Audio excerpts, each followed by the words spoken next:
How keeping a journal can help in cognitive behavioral therapy, CBT. Hello, and welcome. Have you ever reached the end of the day feeling anxious, stressed, or low, but you couldn't quite explain why? Many of us experience emotions that seem to come out of nowhere, but often there is a pattern. One of the simplest and most effective ways to discover those patterns is by keeping a journal. That's why journaling is a common tool in cognitive behavioral therapy, or CBT. Now, when people hear the word journal, they sometimes imagine writing pages and pages about their day, but that's not what CBT journaling is about. A CBT journal is simple and practical. It's about paying attention to what's happening in your mind and how it affects the way you feel and behave. Here's an example. Imagine you're walking down the street and you see someone you know. You smile and say hello, but they walk straight past you without responding. How would you feel? Many people might immediately think, they ignored me because they don't like me anymore. If you believe that thought, you might feel hurt, embarrassed, or rejected. As a result, you may avoid that person in the future. But is that the only possible explanation? Maybe they were distracted. Maybe they were worried about something. Maybe they simply didn't see you. The event was exactly the same.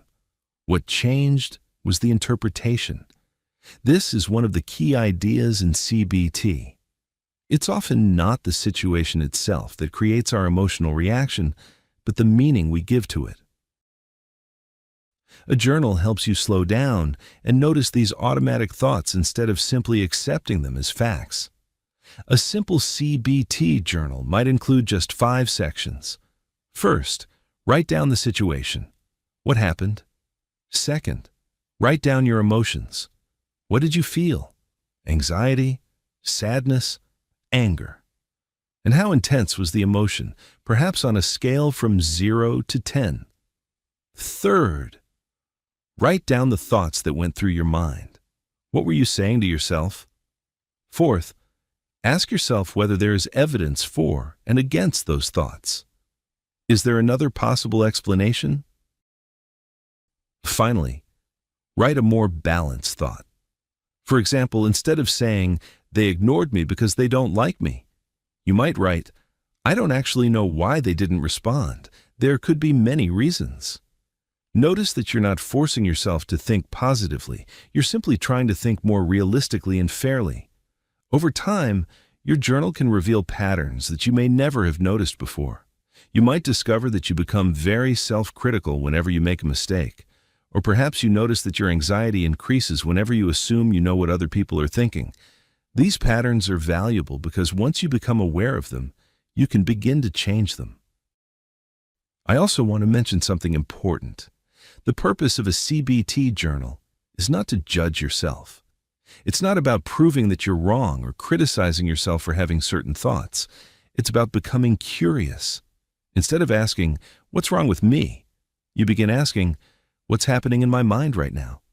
That shift from judging to observing can make a real difference. If you're new to journaling, don't try to make it perfect. Even spending 5 minutes a day writing down one situation can be enough. Consistency is much more important than writing a lot.